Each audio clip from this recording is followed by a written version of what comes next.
Test cricket, one of the purest forms of the game, but also the toughest. I think a lot of players would say so when they look at the format of Test cricket and the struggles that they've gone through. I think it tests your mind, your body, your soul, and every single part of you. You have to be a certain mental. You have to have a certain mental toughness. You have to have a certain the physical presence. You have to have some sort of motivation to be able to play Test cricket and to actually fight through and become a Test cricketer. It's not the easiest to become a Test cricketer either in South Africa, with the longer format of the game slowly but surely depleting in this country. So we decided to make this issue of the magazine, issue 13, which we launched today, the focal point of being Test cricket. Now, there are a couple of articles in this magazine that talks about it, talks about the transition, talks about the step up. And also we have an amazing article from my co-host today, Aditya, about what overseas people think about it, what people from other countries think about it, and just the understanding of what it takes to become a Test cricketer. We also have features from Gary Kirsten as well as Vian Mulder. So go ahead, he's the cover of the magazine. So today we're going to discuss the different articles. We're going to discuss what was in this particular issue and get into the nitty-gritty of everything. If you guys are new to this channel, don't forget to subscribe. Don't forget to click that notification bell for all future videos. Also smash that like button and share this on WhatsApp, on Facebook, on Twitter. Just click the share button and share it directly to your preferred medium. So let's get straight into today's discussion.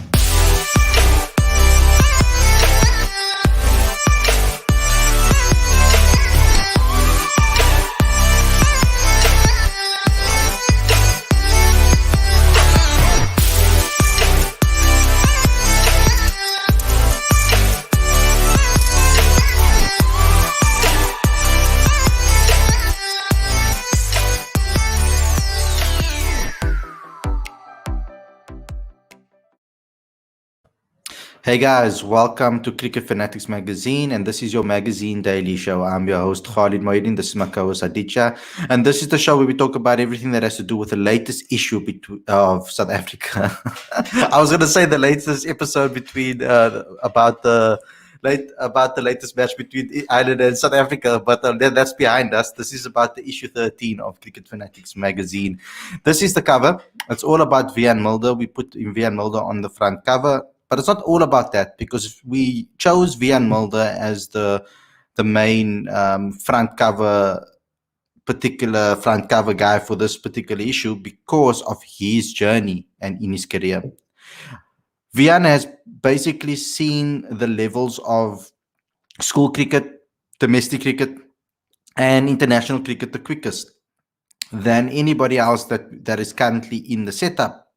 The only person I think that has seen it faster is someone like Marco Jansen, but now Marco hasn't had his opportunity at the international stage quite yet. Vian has seen it in that way, and I remember seeing him as a school kid. I remember seeing him at the beginning of his career, and then how quickly he became a Lions player, and then eventually a Proteas player. So he tells his story in this particular issue, and it's an excellent story. So I want you guys to go ahead and check that out. It's free, so just go ahead and download the latest issue of the magazine. It's 100% free. The link is on the screen and in the description. Aditya, you have an article in this particular magazine. Just give the viewers some insight into what that is like and what that was about.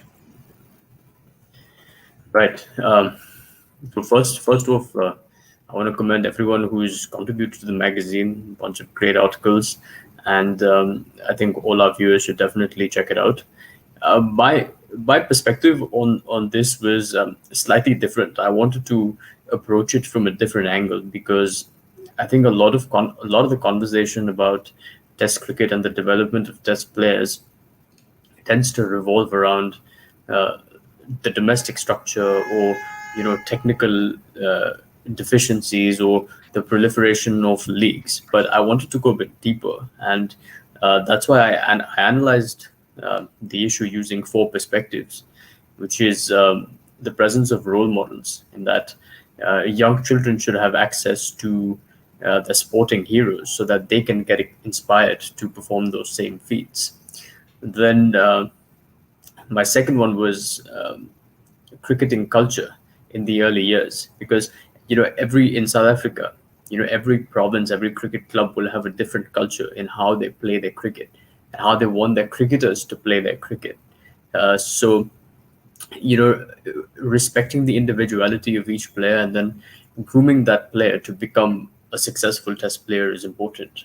The third bit I mentioned was nurturing, grooming players, identifying talent. And I specifically quote Rahul Dravid there because I think he made possibly the most important distinction between ball striking ability as talent and courage, determination, and discipline also as talent.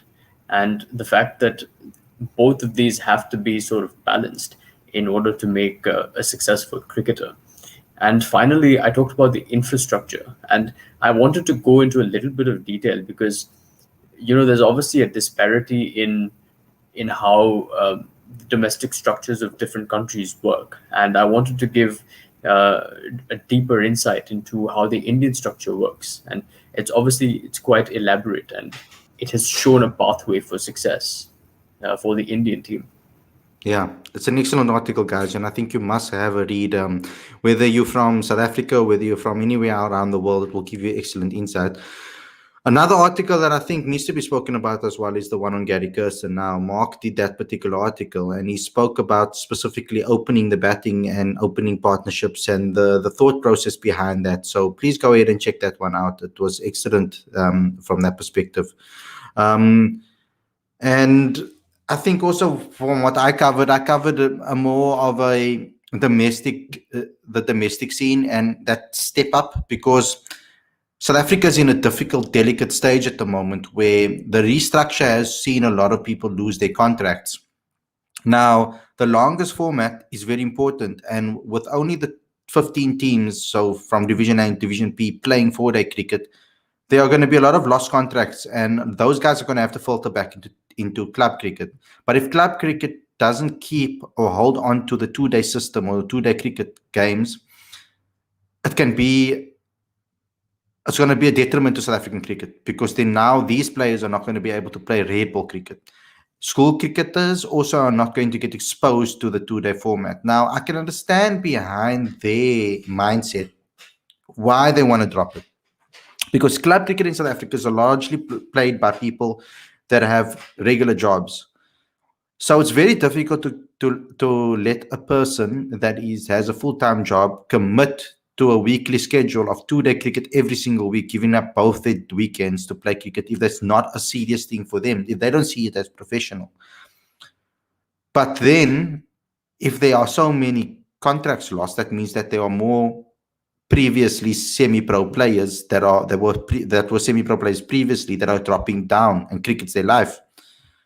Ultimately, if they're losing contract, that means they're going to have to get a job. So to find people to ask people to give up their entire weekend and work a 9 to 5 every single day, it's quite tough. Some people work on the weekends as well, so it makes it a bit tricky. So for club cricket to become financially strong and able to give out contracts, etc., it's going to take some time for South Africa to actually settle down with regards to that.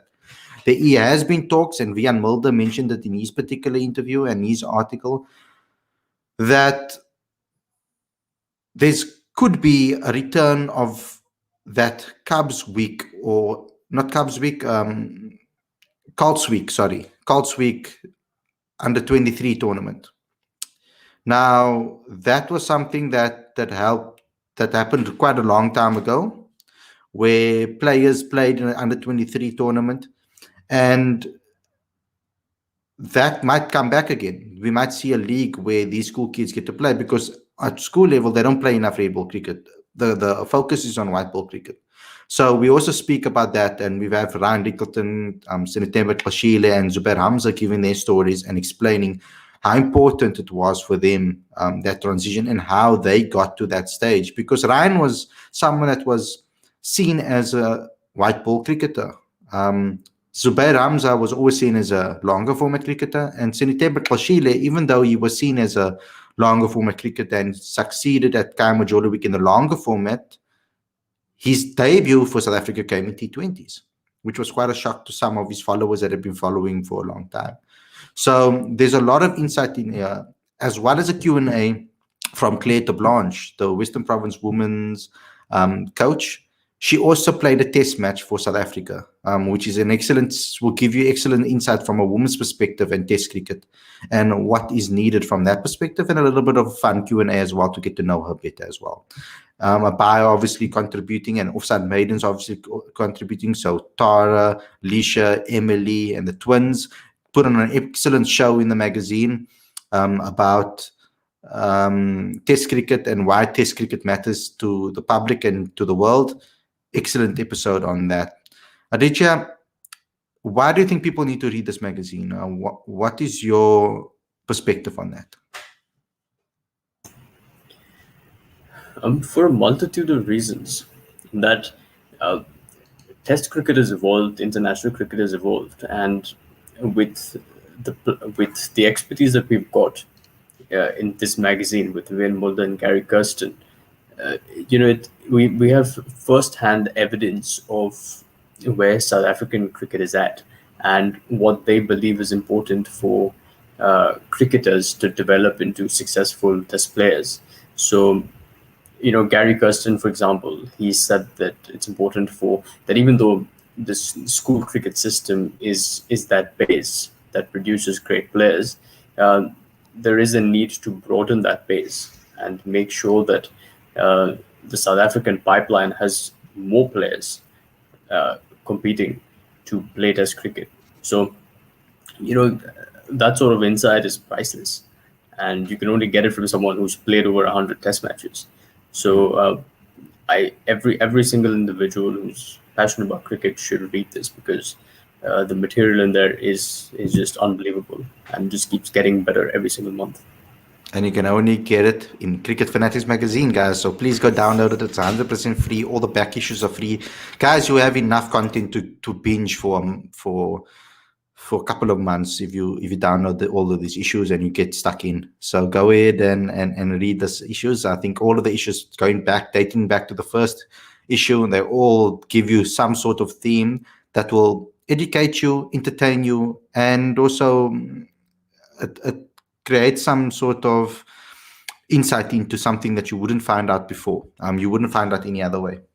So thanks a lot for everybody for tuning into this episode. I hope you guys enjoyed the show. We will be back again talking about cricket and about Ireland, etc. once again, of course, with the next game happening. So we will be talking about that also very soon. Here's the fixture list, guys. 16th of July. There's 2 days away. So we have enough time to actually speak about it. So tomorrow we'll do a whole preview show about the next game, talk about all the things that we need to talk about, etc. heading into this game. Hopefully rain doesn't affect it again. Apparently they said that this particular game is not going to be as affected by rain. The previous game wasn't. So hopefully that the next game we'll get a little bit more of a pitch that South Africa can dominate on. We're hoping for a bounce back, of course. We had Yanaman Malan talking today. The press conference is on this channel. Some excellent insights from him. But ultimately, this particular show I want to dedicate, because there's a lot of hard work, guys, that our writers and the people that contribute in this magazine put in. So it's only fair that we dedicate a show to them for all the hard work that they have done and for all the hard work they continuously do every single month. So please respect that and show your support to Cricket Fanatics magazine. So thanks a lot for tuning in, everybody. Thanks a lot, Aditya, for joining me. And we'll see you guys again tomorrow with another preview show.